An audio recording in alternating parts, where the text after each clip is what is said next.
छत्तीसगढ़ के रायपुर से है, जहां अखिल भारतीय कांग्रेस कमेटी के मीडिया प्रमुख पवन खेरा ने बीजेपी का आतंकवादियों के साथ संबंध होने पर आरोप लगाया।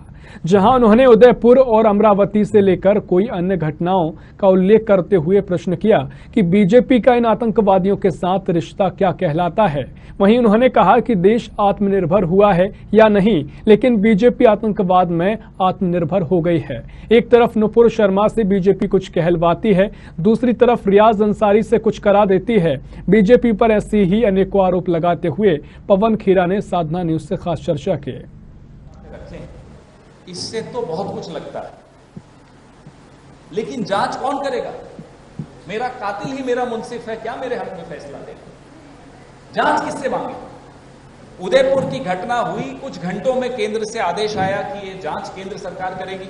अशोक गहलोत जी ने स्वीकार कर लिया कि साहब बिल्कुल केंद्र सरकार करेगी। फिर ये तथ्य सामने आए कि ये जो आतंकवादी है तो भारतीय जनता पार्टी का बड़ा सक्रिय सदस्य है। आपने एक सवाल पूछा रमन सिंह जी के हवाले से कि मिस्ड कॉल से मेंबरशिप हो गई होगी, चलते फिरते फोटो खींच ली होगी। फेसबुक पोस्ट एक नहीं अनेक फेसबुक पोस्ट हैं कि साहब ये रियाज अतारी जो हैं ये उमरा करके लौटे हैं, उन्होंने भारत में अमन अमन की प्रार्थना की, इबादत की। उनको हमारे भारतीय जनता पार्टी के सक्रिय सदस्य हैं, उनका हम इस्तेकबाल करते हैं। ऐसी अनेक पोस्ट हैं और आज की नहीं है ये पोस्ट, 2019 की पोस्ट है, 18 की पोस्ट है, 19 की पोस्ट है। ये रिश्ता क्या कहलाता है? आतंकवाद से भाजपा का क्या रिश्ता है? ऐसे अलग अलग सवालों के साथ आज एआईसीसी के मीडिया प्रमुख पवन खेरा जी रायपुर पहुंचे और अलग अलग सवाल यहां पे आतंकवाद को लेकर के उठाए गए हैं। खासतौर पर उदयपुर की घटना। हमारे साथ इस वक्त मौजूद भी है पवन खेरा जी, उनसे सीधे चर्चा करेंगे। अलग अलग आरोप और सीधे आतंकवाद से ताल्लुकात आपने पूछा। मैंने 8 उदाहरण दिया आपको। उदयपुर कन्हैयालाल जी का हत्यारा जो है वो आतंकी रियाज अतारी भारतीय जनता पार्टी का सक्रिय सदस्य है।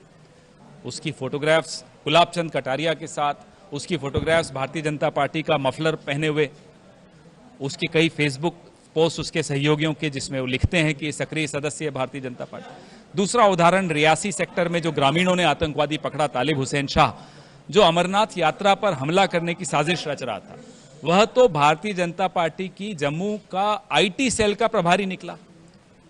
तीसरा उदाहरण मैंने इरफान खान अमरावती का दिया, जो कि नवनीत राणा का सहयोगी निकला। नवनीत राणा भारतीय जनता पार्टी की बहुत करीबी हैं इंडिपेंडेंट सांसद, लेकिन है भारतीय जनता पार्टी की सहयोगी। तो ये और ऐसे 5 और उदाहरण मैंने दिए। आसाम से, मध्य प्रदेश से, ध्रुव सक्सेना आईएसआई से लिंक था उसका। तो ये सारे उदाहरण अगर एक ही दिशा में इशारा करते हैं तो ये सवाल तो वाजिब है कि ये रिश्ता क्या कहलाता है। अच्छा, सवाल आपने उठाया, आपको कोई ऐसे तथ्य लगते हैं कि आखिर क्यों जुड़ा होगा? यह आप मोदी जी से पूछिए या डोवल जी से पूछिए या अमित शाह से पूछिए। भाई एक आतंकवादी की फोटो एक कमरे में अमित शाह गृह मंत्री के साथ, तो गृह मंत्री की भी जान को खतरा है। ये तो हम तो डोवल साहब से तो ऐसा करेंगे, भाई इस तरफ जरा ध्यान दीजिए। गृह मंत्री तो किसी पार्टी के नहीं होते ना, तो हम सबके गृह मंत्री हैं।